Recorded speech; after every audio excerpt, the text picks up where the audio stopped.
All right, YouTube, cue the bagpipes, pour one over the fence. Either we're gonna work together on this thing or the Undertaker's gonna come and get it. This truck needs your involvement. This isn't a unique case. We all need to come together and help get this thing done. First, let's take a look at this thing and then we'll talk about why. Of course. Dude, look at this. It's got the look, it's got the style. Got some really awesome parts on it. Full cage, all 2-inch. Linked. Coilovers, bypasses on every corner. Fuel cell.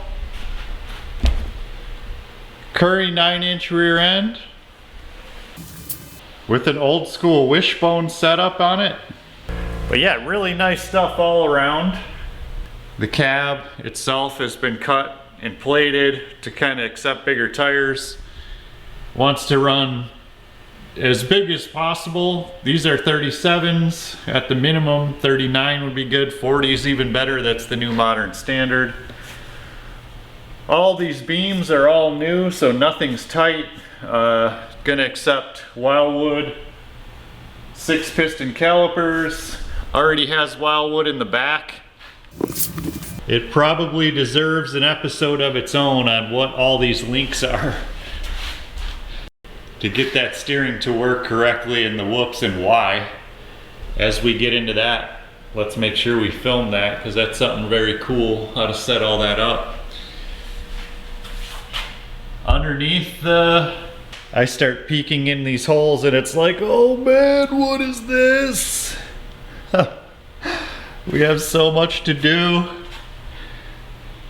So much is done, so much to do.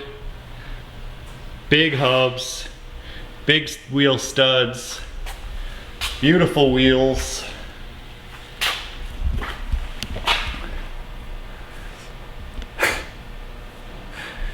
So where do you start? Very typical story. Everybody gets excited about blingy parts and it's getting bounced around from shop to shop with a limited budget probably and a limited timeline, and so it's incrementally getting done. The other thing that people forget or just don't understand is the timeline on a build like this needs to be years. You need to start consistently throwing cash down continuously throughout that build process, and you might not really ever see this truck for years. That's a hard thing for a lot of people to do. But don't take my word for it.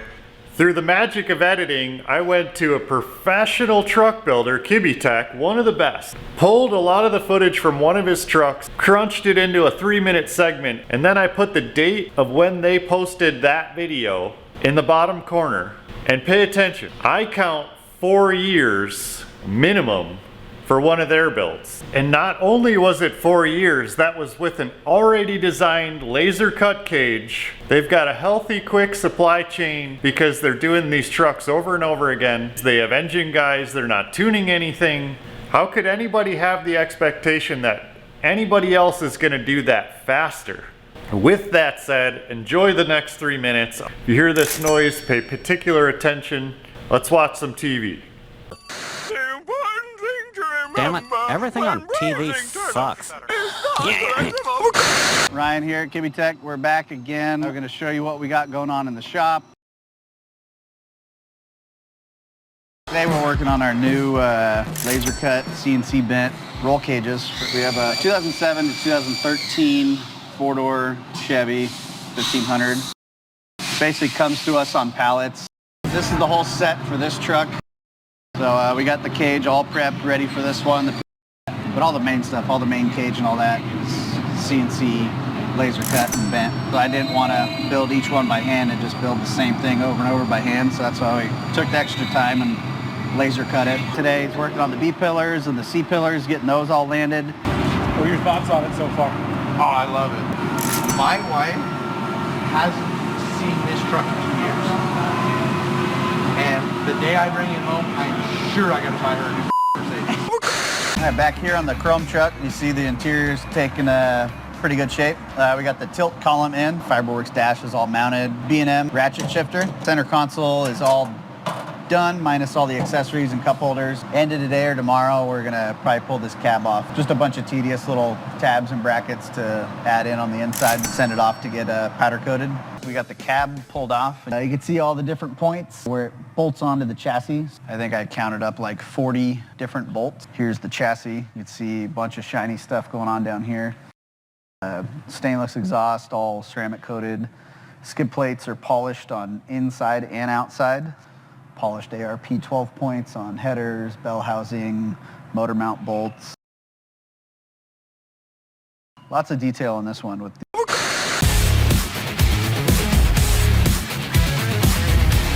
All right, so here we're back on the Chrome Truck. Obviously it's called the Chrome Truck because it has a lot of chrome. But so update on this thing, it runs. We don't know if it drives yet, but yeah, we'll take a look around and check out the dash and all that stuff. Here it is with the console and the dash in it. It's in here, everything's, you know, plugged in, everything works. So I just got back from the dyno. We were just looking to get it to run and idle and just run how it should run. Around 400 at the tires is what we were expecting. Today's episode is all about the Chrome Truck. For us, we're done with this. It's going home next week. Owner's taking it back home to Texas, and then he has an upholstery shop lined up from outside. It's 100% done. It's functional. It hauls freaking ass, so it's a lot of fun. So that LS7 in there is a screamer. So let's check it out.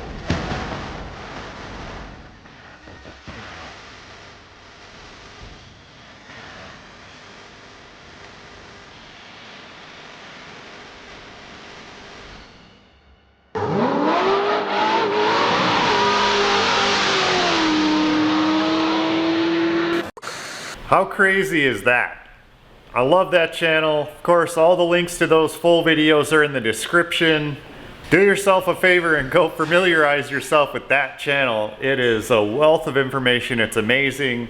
I really wish they would recut the videos to be like project-based instead of time-based, but I'll take what I could get. I love that channel. But think about this. This space, okay? How much does it cost for something to sit right there? Right now, a blank industrial warehouse rate minimum is $1 per square foot per month. So let's do the math. This thing takes up 500 square feet between the frame and all of the stuff that's everywhere, not even including tools. So 500 square feet, that's $500 per month minimum, whether you work on that or not. Say round numbers, 10 months a year, that's $5 grand a year just to have the thing here, not even to work on it, times 4 years is 20 grand just for some place for that thing to sit. So that's being generous with the rate, that's being generous with the space that it takes up. If you want large contiguous warehouse space in a nice area, you're talking 2-3 times that number easily. And that's why, let's go back to the TV real quick. Don't take my word for it. That's why they won't even touch a truck unless there's a minimum amount of work. Let's go back to the TV real quick. Everyone always asks how much it costs. So basically, we have our parts we sell on our website. Prices are all there, pretty transparent there. Builds, you see everything that we have in the shop is full custom from the frame up. All of our custom builds like this, or like say like the Raptor Punisher, a truck that style. Pretty much anything that we're gonna work on in the shop, 100 grand is the starting point. So anything under that pretty much won't touch it. Not because we don't want to or you're not good enough for us, it's just all the parts that we're making in the machine shop and our production parts, that takes a lot of time. And say if someone wanted a bumper or some fenders or something like that, that just takes too much time away from the big builds. So we just focus on these big builds only. So if you notice, every truck in the shop is just a full, complete build. So yeah, pretty much starting around 100, 150 grand will get you in the door, and then go from there. And we don't skip out on any parts. So if you want to do something cheap, then we just won't do it, because we give you the highest quality of our work. So we want the parts to be suiting to our work. So yeah, there you go. That answers the how much question. So bring it back to here. One of the things that makes a really good mechanic good is they can quickly assess kind of what needs to be done, right? Like, you're not going to have a caliper that's full of sand on a brand new looking truck. But when you find a caliper that's full of sand and you look at the shocks and they also kind of look like they're full of sand, they're probably full of sand. There's oil all over the frame, so that shock is not only blown, but those seals are probably old and that whole thing needs to be rebuilt. And if you have it off and out and it's rusty from somebody ripping it through the ocean, why not have it powder coated? But do you do that when the thing doesn't even run? And so now you're into this game of priorities on what you do first and kind of go from there. So like I said, a good mechanic is going to be able to look at this thing as they're crawling all over it. Are the vacuum lines even there? What condition are they in? Are the sensors, the wiring, all of this stuff, and sort of like start maybe not adding it up of like what needs to be done dollar wise, but just like a general sense of how much work would it take to take this truck to an event and have it drive. And it's not chance either, okay? So like, for example, you pull the radiator cap and there's rust in there. What that tells me is maybe somebody put straight water in it to get it on a trailer one day, and then they forgot and it sat there for 3 years. And so now what? Even if the engine started, for example, all you're going to do is flush all that rust right straight into your radiator and destroy it. So is it worth it, right? Like, so, okay, tear it down. The whole cooling system comes off, it gets flushed. They sell kits for that. It's not hard. It's something you could do in your driveway. Or do you pay somebody to do that? Now it starts adding up. Now we start thinking about, okay, priorities. Maybe another thing to think about is the truck in its final configuration? Because these are simple numbers. Like, if you don't think it has enough travel, or one day you're gonna wanna go to an LS instead of the Toyota motor, like, why would you pay anybody to work on that motor when you're gonna rip it out anyway? So like, back to the priority thing and the build spiraling into something crazy, that's how 95% of builds go, is they sort of incrementally go along and spiral into this massive project, and you know, it's their baby and that's what they do at home. But the difference between paying somebody to do that and you doing that in your garage is that this sort of like the storage and the labor rate and all of that stuff is just intrinsic to your lifestyle. Okay, you have the shock off, go send it out to the shock guy. You have the motor out or the truck runs, then go take it to the tuner. But it comes back to your garage, and that becomes sort of like the dynamic for that whole project. The hub is your garage or whatever, the barn, your backyard, whatever, and you sort of push and pull the pieces to get it done. And all along the way, the most important thing is you're learning. There's tuition at college. You gonna pay somebody to teach you? Like, shit, or you just go in your garage and do it yourself. So that brings us to the major point of this video is we need, this truck needs your involvement. Your truck needs all of our involvement too. I'm sure this isn't a unique case. I know it's not. That's why we're making this video.